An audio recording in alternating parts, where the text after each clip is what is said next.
There's a lot to uncover about America's most iconic Hollywood actress Marilyn Monroe. Despite passing away in 1962 at the young age of 36, there are plenty of things you still don't know about the actress. In the video, we take a look at wild things you never knew about Marilyn Monroe. Norma Jean Baker's first marriage was arranged. Norma Jean Baker, aka Marilyn Monroe, never had an easy life growing up. As a child, she was in and out of foster homes, state care, and the guardianship of various family friends. She never knew her father, and her mother had been committed to a psychiatric facility. A 15-year-old Baker had been staying with family friend Grace Goddard, but they decided to move to West Virginia and couldn't take Baker. Unless she married, the teenager would have been turned back over to an orphanage, so they turned the 20-year-old James Doherty next door and suggested a marriage. I thought she was awful young, he later said, but we talked and we got on pretty good. They were married just 18 days after she turned 16. No one believed Marilyn Monroe's mother. After she became successful, Marilyn Monroe's mother, Gladys Baker, came out to tell the world she was Marilyn's mother. However, no one believed her. Gladys, once a film cutter at RKO, was diagnosed with bipolar disorder and was in and out of psychiatric care for years. Gladys took Norma Jean to a foster family when she was just 2 weeks old, resulting in a series of orphanages and foster care homes for the rest of her childhood. Certainly, she didn't have a close relationship with her mother. When Marilyn hit it big and Gladys told friends and co-workers that her daughter was Marilyn Monroe, they dismissed it as one of her paranoid schizophrenic delusions. Monroe reportedly hated being in front of the camera. After working with Marilyn Monroe on Bus Stop, Oscar-nominated actor Don Murray noted that while her talent was undeniable, she was never fully comfortable in front of the camera. She was a very experienced film actress, but she could forget so many of the mechanical techniques. She would constantly miss her marks, so she would be out of focus or out of the light or in the shadow.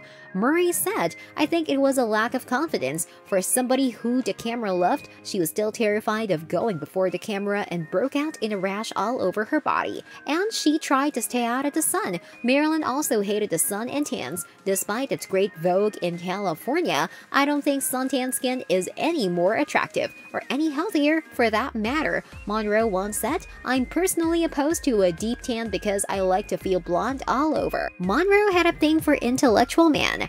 Monroe's marriage to writer Arthur Miller probably tells you that, but there's more evidence. Monroe was once roommates with actress Shelley Winters, who said they made a list of men they wanted to sleep with just for fun. There was no one under 50 on hers. Winters later reported, "I never got to ask her before she died how much of her list she had achieved, but on her list was Albert Einstein, and after her death, I noticed that there was a silver-framed photograph of him on her white piano." It's surprising to think Monroe crushed over Einstein, but then it is proof she loved intellectuals. Loyal to Arthur Miller despite the FBI at her heels. In 1956, Marilyn's future husband, the Crucible playwright Arthur Miller, was called to testify before the House Un-American Activities Committee. When this happened, celebrities were expected to name names of people who had allegedly been involved in communist activities.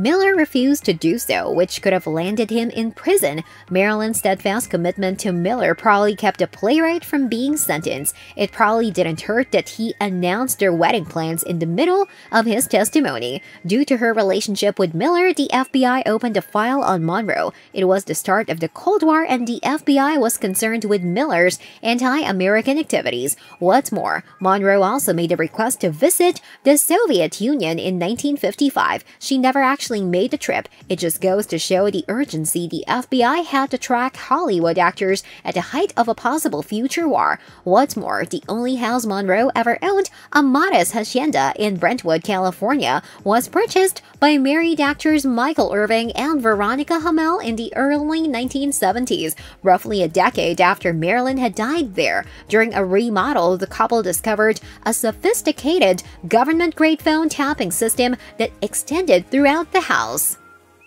Marilyn Monroe's wardrobe is worth a fortune. At $1,267,500, the sheer spangled dress Monroe wore to sing Happy Birthday to JFK in 1962 set the world record for the most expensive piece of clothing ever sold. A collectible company purchased it. The famous 7-year-itch dress set a record too, selling for $4.6 million in 2011. Casual attire goes for less, but still fetches more than your average pair of Levi's. Tommy Hilfiger bought her jeans from Otto Preminger's River of No Return for $37,000 and gave them to Britney Spears as a gift. There were some mind-blowing facts about Marilyn Monroe. Hope you enjoyed watching this one. Thanks for watching.